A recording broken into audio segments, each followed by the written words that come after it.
Magandang umaga, Malacanang Press Corps. Welcome sa ating press briefing ngayong araw. Simulan natin sa magandang balita na dala ng administrasyon ni Pangulong Ferdinand R. Marcos Jr. Ilang benepisyaryo ng Pantawid Pamilyang Pilipino Program or 4Ps mula sa mga lungsod ng Navotas at Malabon ang nakatanggap ng bagong mobile phones mula sa Department of Social Welfare and Development. Katuwang ang Globe Telecom, GCash at G-Exchange Incorporated. Bahagi ito ng programang iPanalo, ang kinabukasan. Isang digital financial initiative ng 4Ps na naglalayong turuan ang mga benepisyaryo kung paano gamitin ang makabagong teknolohiya sa paghawak ng kanilang pera at ayuda, lalo na sa mga nasa malalayong lugar. Isang hakbang ito patungo sa mas inklusibo at makabagong paraan ng pagtulong sa ating mga kababayang nangangailangan sa pamamagitan ng teknolohiya, mas magiging mabilis, epektibo at ligtas ang pagtanggap nila ng suporta mula sa pamahalaan. Isa pang magandang balita, inutos ng Department of Transportation ang pagpapalawig ng operating hours ng MRT3 ng 1 oras at ang pagdagdag ng mga bagon tuwing peak hours. Layunin nitong mapabilis ang tinatawag na waiting time ng mga pasahero sa kanilang pagsakay at pagbababa, lalo na tuwing rush hour.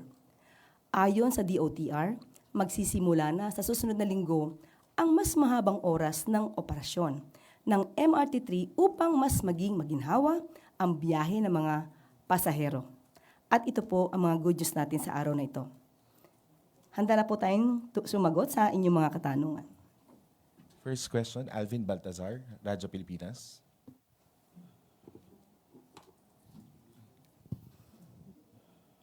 Maraming salamat po. Yusek, good afternoon po. Good afternoon. Yusek, I saw the news nga yung kahapon about doon sa bagong pamamaraan ng DSWD sa pagbibigay ng ayuda, specifically doon sa 4Ps. Yusek, do we expect na yung iba pang mga ayuda from the government idadaan na din through digitalization? Yun po ang balakin dahil sabi nga po natin, ang naisin po ng Pangulo ay magkaroon ng 90% na digitalization para po yung mabilis ang transaksyon ng mga taong bayan sa pamahalaan. So we expect na pati yung mga tupad program idadaan na din in due time? Opo, at asahan po natin na kahit papano po, susunod-sunod rin po natin yan sa abot na makakaya ng pamahalaan. Yusek, medyo release lang ako ng konti concerning fake news. During your press con 2 days ago, if I'm not mistaken, you made an assessment na tumitindi yung pagkalat ng fake news after the warrant of arrest na na-serve kay dating Pangulong Duterte. Yung bang lumalalang situation ng fake news sa atin, do you see already a need for our concerned government agencies like NTC or the ICT na gumawa na ng ilang mga polisiya para sa particularly regulation sa paggamit ng social media? Opo, yan na po talagang pinag-uusapan natin ngayon. At kinakailangan din po ng pamahalaan yung tinatawag nating whole of nation approach. Hindi lamang po pamahalaan ang siyang magsasaayos po nito. Lahat po tayo ay dapat tulong-tulong para po maiwasan po natin, matanggal po natin ang lahat mga fake news. Yan po. Kaya kakailanganin po talaga namin ang tulong ng social media, ng mainstream media, para po masawata po natin ang mga kumakalat na ganitong klaseng fake news. Tandaan po natin, kahit po ang Supreme Court ay nagrereklamo na rin po at a-action na rin po patungkol dito sa mga fake news na sinasabing sangkot pa nga daw ang Supreme Court tungkol sa mga pinapakalat na petisyon para po mag-resign ang Pangulong Marcos. Yusek, ihabol ka na lang ito. Reaction lang doon sa manifestation ni dating Senator Leila de Lima na mag-testify sa ICC kung iimbitahan siya ng International Criminal Court. Siguro kung yan po naman ay kanyang voluntaryong gagawin at kung siya naman po ay papayagan sa ICC, sa pamuno po ng prosecutors sa ICC, hindi naman po tayo tututol dyan. Thank you po, Yusek. Kenneth Pasyente, PTV. Good afternoon po, Yusek. Yusek, balikan ko lang po yung sa DSWD, yung pamamahagi po ng cellphones. May mga karagdagang programa pa po ba ang pamahalaan para masiguro na may alam po o nauunawaan nila yung tamang paggamit po ng cellphone, pati po yung mga digital applications? Opo, sa pamamagitan po ng DSWD, magkakaroon po tayo ng literacy activities. Tuturuan po talaga po natin yung mga hindi pa po sanay gumamit ng mga gadgets na tulad po nito. Para po hindi naman po maging posible po, no? Ang kakayanan po, maibigay po natin ang tamang kakayanan sa taong bayan, sa mga nangangailangan, para po hindi naman po masayang yung proyektong ito ng Pangulo. Kath Valente, Manila Times. Yes, ma'am. Good afternoon. Mamingin lang po namin kung same pa rin pa ba yung stance ng Pangulo regarding sa pag-rejoin natin sa ICC. Same pa din ba na hindi tayo makikipag-cooperate or walang jurisdiction? So ano po yung napag-usapan na ba to with the President? Pag-rejoin sa ICC, wala pa po ngayon. Hindi pa po namin napag-uusapan kung kailangan po mag-rejoin ang Pilipinas sa ICC. Same pa rin po, wala pa rin pong jurisdiction sa ngayon ang ICC sa Pilipinas. Tuesday New, DCWB. Hello, ma'am. Kahapon nasabi po ninyo na nakarating na kay Pangulong Marcos yung sentiment ng isang pulis kaugnay nung pag-aresto ng gobyerno kay dating Pangulong Rodrigo Duterte. Ngayong umaga po, mayroong pahayag po sa PNP na pinatawag daw po sa palasyo ni Pangulo si Police Brigadier General Jean Fajardo. May bago po bang instructions ang Pangulo kaugnay ng issue na ito at ano po ba ang directives? Nakausap po mismo natin si General Jean Fajardo, hindi pa po sila nagkakaroon ng pag-uusap ni Pangulong Marcos. Mamaya po yata, at tignan po natin kung ano kanila mapag-uusapan.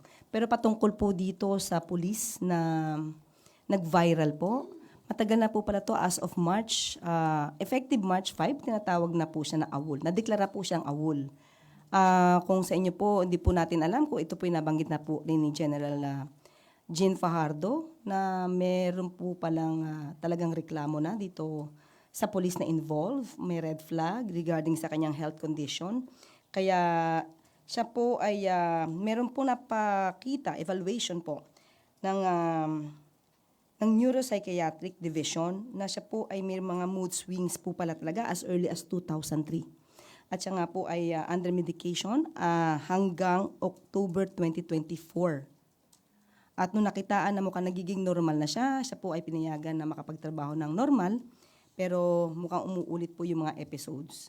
At saka po ngayon ay kinasuhan na po sa prosecutor's office ng kaso nga inciting to sedition. Dahil may mga ganitong mga incidents, ma'am, sa palagay po ba ninyo may pangangailangan na mas higpitan pa ng PNP yung kanilang requirements in recruiting ng mga bagong PNP personnel dahil isa sa requirement ay yung psychiatric evaluation? Kahit naman po noon ay talaga naman pong istrikto sa pagpili ng kakatawanin po ng PNP, ang pamunuan ng PNP. May mga pagkakataon din po siguro mga isolated cases na nagkakaganito na habang sila po ay nagkakaroon ng kanilang serbisyo ay doon po lumalabas kung ano man yung naging problema. So, kailangan naman po talagang maging istrikto sa pagpili ng kakatawanin po ng PNP. Salamat. Ann Soberano, Bombo Radyo. Yusek, good afternoon. Reaction lang po from the palace. Nagpahayag po kasi ang mga makabayan block lawmakers na gagawa sila ng paraan para harangin po daw yung paghingi ni Attorney Roque ng asylum sa Netherlands. On the part po sa gobyerno, may balak din po ba ang gobyerno na harangin ito sa pamamagitan ng pagbibigay ng rekomendasyon sa gobyerno po ng Netherlands? Sa ngayon po, siguro nabalitaan nyo na po na hindi na po makakasama si Atty. Harry Roque bilang parte ng legal team ni dating Pangulong Duterte. Siguro po, kung sinabi man niya na nandoon siya, hindi siya uuwi dahil i-represent niya ang kanyang presidente, mas maganda po siguro na unahin niya munang i-represent yung sarili niya, ipagtanggol ang sarili niya bago magtanggol ng ibang tao. Well, anyway, patungkol po sa kanyang asylum, kapag po siguro mayroon ng warrant of arrest at kung siguro pong may kaso na po talaga siyang kriminal na kakaharapin po sa korte, dyan lang po na magre-react ang palasyo. Christian Yusores, Radyo 630. Hi, Yusek. May mga lumutang po na mga panibagong kahinahinalang pangalan na di umano ay nakatanggap noong confidential funds ng OVP. And base po sa isang report, 24 na in total yung mga pangalan. Ano po yung reaksyon o komento ng Palasyo sa development na to? Kung ito man po ay na-discovery po, siguro po mas paigtingin pa po talaga ang pag-iimbestiga patungkol po dito. Bakit po? Kasi karapatan po ng taong bayan malaman kung saan po talaga ginagasta ang pera, no? Ang pondo ng bayan, ang kaba ng bayan, kung saan po nadadala. Kung ito man po ay na-discovery po, dapat po rin patunayan. Kasi as of the moment, nasabihin pa rin po natin, may presumption of regularity patungkol dyan. Pero, since nako-question nga po ito, dapat lamang pong patunayan ni VP Sara kung ang mga resibong ito ay totoo o hindi. May efforts po bang gagawin din ang gobyerno para mapauwi po si VP Sara dito sa Pilipinas bilang may mga ganito nga pong complaints na kinakaharap siya and nasa Netherlands po siya ngayon? Tingin ko dapat po isipin po niya na kailangan din po siya ng Pilipinas bilang vice presidente. Siya po dapat ay nagtatrabaho hindi lang para sa kanyang ama, although na acceptable po at maiintindihan po natin sa ngayon ang kanyang nararamdaman. Pero tandaan niyo po niya, sinasabi niya po, milyon na Pilipino ang bumoto sa kanya at kailangan din po niyang pagsilbihan ito. Thank you po. Maricar Sargan, Brigada FM.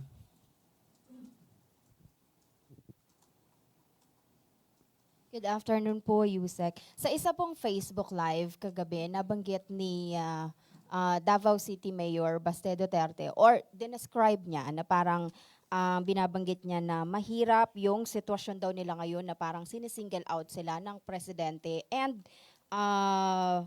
parang targeted daw po sila ng Marcos administration. Sinabi po ba niya na parang? Ang Bisaya kasi pero ang pagkakabanggit niya is mahirap talaga na targeted daw sila and sinisingle out ng mahirap kapag ka sinisingle out ka ng presidente. Parang ganun yung pagkakasabi niya. Okay. Pag ba sinisingle out, ibig po ba sabihin gusto niya mas marami pang madamay? Tandaan po natin, sa warrant of arrest, ang dating Pangulong Duterte ay dinescribe bilang indirect co-perpetrator. So, ang nais niya po ba ay dapat hindi lang ang ama niya ang maaresto? Dahil may mga di umano pang kasabwat. Well, anyway, ang ibig sabihin po nito, gusto na naman po niyang iparating sa taong bayan na kawawa na naman po ang mga Duterte dahil sinisingle out. Ang warrant of arrest po ay para lamang po kay dating Pangulong Duterte. Wala pa po ang ibang mga co-perpetrators na nakasaad doon. So hindi po tayo makakaiwas na si dating Pangulong Duterte lamang po ang isurrender sa ICC. Tandaan po natin, ang kasong ito, uulit-ulitin natin, hindi po ito na isampa sa panahon ni Pangulong Marcos, ni PBBM. Panahon pa po ito mismo ng ama niya, ni dating Pangulong Duterte. Umalis lamang sa ICC para iwasan na masampahan ng kaso. Tandaan natin bakit nagsampa sa ICC. Because sa ICC po, hindi po kinikilala ang immunity from suit. Kaya ito na isampa sa ICC. So walang sinisingle out dito. Ang nangyari dito, yung mga kasong dito na tungkol sa crimes against humanity, kagagawan din po ng kanyang ama na ibinibintang sa kanila. And another po, Yusek, ang binanggit niya din na parang diversionary tactics lang daw po ng Marcos administration yung pagpapaaresto sa kanyang ama para daw makalimutan ng publiko yung issue sa PhilHealth and yung GAA 2025. Ang PhilHealth po ay madali natin ma-explain. Bago nga po nangyari po ito, ay nakausap po natin. Katulad ng pinangako ko sa inyo, bago po nangyari itong pag-aresto at pag-surrender kay dating Pangulong Duterte, ikakausapin mismo natin ang taga-PhilHealth. Meron na po kami. Hindi lamang po namin ipinapalabas ngayon dahil nga po ang issue ngayon ay patungkol po dito sa ICC. At baka po hindi maintindihan ng tao kapag ka po ibang issue ang pinag-uusapan.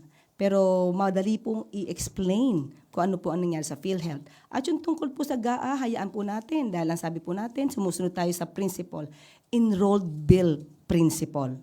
Hindi po ito diversionary tactic. Okay? Ang hindi na nga po na pag-uusapan ngayon ay yung tungkol sa confidential funds. Buti nga po at lumabas nga rin pumuli itong mga sinasabing mga fake na receipts. Dahil mukhang makakalimutan na ng mga tao kung nasaan na nga ba yung mga confidential funds na ipinagkatiwala mismo kay Vice President P.P. Sara.